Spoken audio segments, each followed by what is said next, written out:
नमस्कार सबैमा। आज हामी सिभिल सब इन्जिनियर 5औं तहको लागि प्रदेश लोकसेवा आयोग सुदूरपश्चिम प्रदेशमा हुन गइरहेको लोकसेवा आयोगको परीक्षाका लागि सम्भावित प्रश्न ल्याएर उपस्थित भइसकेका छौँ। कृपया भिडियोलाई अन्तिमसम्म हेरेर साथ दिनुहोला। भिडियो मनपर्छ भने लाइक गर्नुहोला। यस्तै भिडियोको लागि कमेन्ट गर्नुहोला। यदि अहिलेसम्म पनि तपाईले हाम्रो च्यानललाई सब्स्क्राइब गर्नुभएको छैन भने च्यानललाई सब्स्क्राइब गर्नुहोला। अब ढिला नगरी म भिडियोलाई अगाडि बढाउन चाहन्छु। कृपया ध्यान दिएर हेर्नुहोला। यो सेट हामीले अस्तिदेखि नै गर्दै आएका छौँ। यदि तपाईहरुले हेर्नु भएको छैन भने यो भिडियोको डिस्क्रिप्सनमा म यो भन्दा अगाडिका भिडियोहरु राख्ने छु। त्यहाँबाट पनि हेर्न सक्नुहुनेछ अथवा तपाईले डाइरेक्ट प्ले लिस्टमा गएर हेर्न सक्नुहुनेछ भन्दै अगाडि बढ्छु। यो भन्दा अगाडिको भिडियोमा हामीले क्वेशन नम्बर 39 सम्म गरेका थियौं। आज हामी 40 बाट गर्ने छौं। ध्यान दिएर अन्तिमसम्म सुन्नु होला। भिडियोलाई चाहिँ स्किप चाहिँ नगर्नु होला। स्किप गरेपछि म बीच-बीचमा केही टिप्सहरु भनिरहेको हुन्छु, एक्स्ट्रा कुरा पनि भनिरहेको हुन्छु, त्यो छुट्न सक्छ। क्वेशन नम्बर 40 मा छ crop ratio is defined as the ratio of area irrigated भनेको छ। अप्सन ए मा kharif season to rabi season, option B मा rabi season to kharif season, option C मा under perennial crops to non perennial crops भनेको छ। त्यस्तै अप्सन डी मा चाहिँ under perennial crops to total area भनेको छ। यसको आन्सर के होला साथीहरु कमेन्ट गरौँ।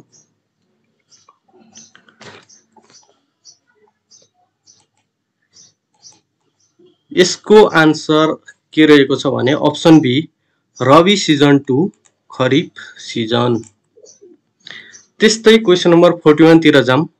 The normal elevation is for driver eye is भनेको छ। अप्सन ए मा चाहिँ 100 cm above road level, B मा चाहिँ 120 cm above road level, C मा चाहिँ 150 cm above road level, D मा चाहिँ 200 cm एबभ रोड लेभल भनेको छ। यसको सही आन्सर के होला साथीहरु? यसको सही answer option B 120 cm above road level. त्यस्तै 42 क्वेशन नम्बर 42 मा छ क्याम्बर डिपेन्ड्स अपन भनेको छ। अप्सन ए मा चाहिँ अमाउन्ट अफ रेनफल, बी मा पर्मिएबिलिटी अफ सबग्रेड, सी मा grade of wearing course, D मा अल अफ द एबभ भनेको छ। यसको सही आन्सर रहेको छ साथीहरु option number A amount of rainfall. त्यस्तै क्वेशन नम्बर 43 तिर जाम। The length of Araniko highway Kathmandu to Godavari is भनेको छ। ए मा चाहिँ 82 किलोमिटर, बी मा चाहिँ 113 किलोमिटर, सी मा चाहिँ 120 किलोमिटर, डी मा चाहिँ 100 किलोमिटर। यसको आन्सर रहेको छ अप्सन बी 113 किलोमिटर। त्यस्तै क्वेशन नम्बर 44 तिर जाम।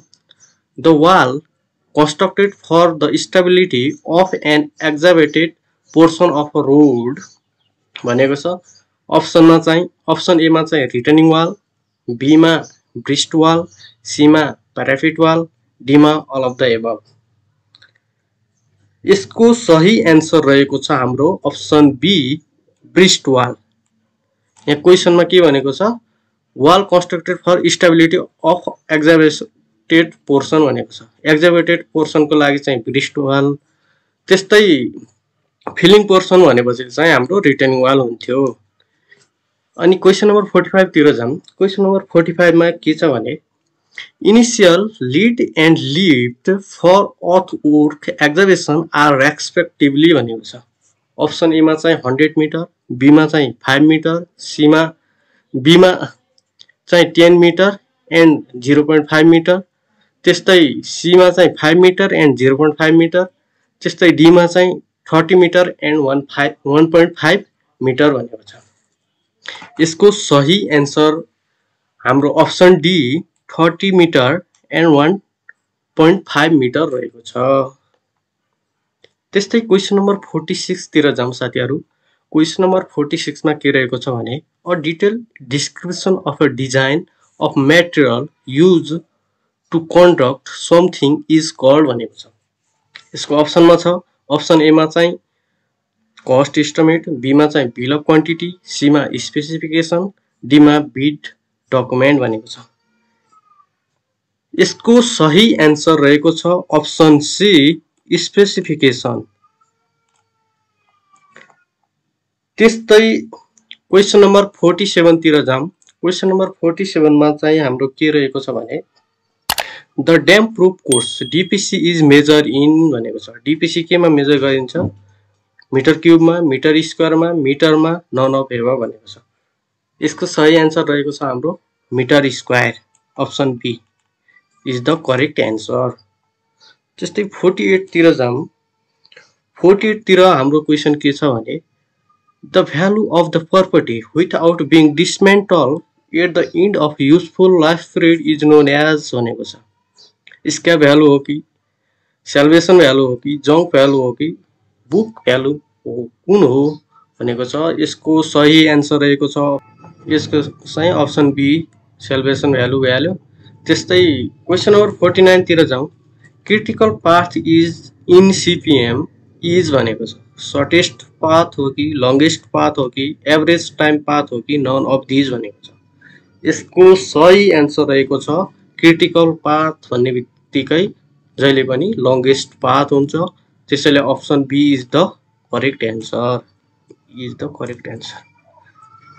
त्यस्तै 50 मा जाम। अ डम्मी एक्टिभिटी भनेको छ। A dummy activity option A मा चाहिँ has no tail event but only a head event, B मा चाहिँ has only head event but no tail event, C मा चाहिँ does not require any resources or time, D मा all of the above भनेको छ। यसको सही answer के होला साथीहरु कमेन्ट गरौँ। यो धेरै झुक्किने क्वेशन हो, धेरै सोधिरहेको क्वेशन पनि हो। यसको सही एन्सर रहेको छ option C does not require any resources and time चाहिँ यसको सही एन्सर रहेको छ। क्वेशन नम्बर 51 मा छ site order book is use for recording भनेको छ। Instruction by the executive engineer, construction measurement, issue of store equipments भनेको छ। त्यस्तै डी मा चाहिँ नेम अफ लेबर। यसको सही एन्सर रहेको छ option A instruction by executive engineer. Question number 52 मा रहेको छ CPM network is event oriented, B मा एक्टिभिटी ओरिएन्टेड, सी मा स्ल्याक ओरिएन्टेड, डी मा चाहिँ फ्लट ओरिएन्टेड। यसको सही एन्सर के होला साथीहरु कमेन्ट गरौँ। यसको सही एन्सर रहेको छ हाम्रो अप्सन बी एक्टिभिटी ओरिएन्टेड। यदि पटको कुरा आउँथ्यो भने इभेन्ट ओरिएन्टेड हुन्थ्यो। त्यस्तै क्वेशन नम्बर 53 तिर जाम। क्वेशन रहेको छ which of the following is use for servicing and repair of aircraft भनेको छ। अप्सन ए मा एप्रोन, बी मा ह्याङ्गर, सी मा टर्मिनल बिल्डिङ, डी मा होल्डिङ एप्रोन भनेको छ। यसको सही एन्सर रहेको छ हाम्रो hangar, option B hangar is the correct answer. यदि एप्रोन हुनको लागि लोडिङ एन्ड अनलोडिङ भनेपछि चाहिँ हाम्रो एप्रोन हुन्थ्यो यही क्वेशनमा। अनि क्वेशन नम्बर 54 तिर जाउँ साथीहरु। क्वेशन नम्बर 54 रहेको छ the strength of wind is measured with the help of भनेको छ। Beaufort scale, wind indicator, barometer, none of these भनेको छ। यसको आन्सर के होला साथीहरु कमेन्ट गर्दै गरौँ। यसको सही एन्सर रहेको छ अप्सन ए ब्युफोर्ट स्केल। ब्यारोमिटर भनेको हाम्रो एटमोस्फेरिक प्रेसर नाप्नका लागि प्रयोग गरिन्छ। त्यस्तै क्वेशन नम्बर 55 तिर जाउँ। क्वेशन नम्बर 55 रहेको छ आजको लागि अन्तिम प्रश्न।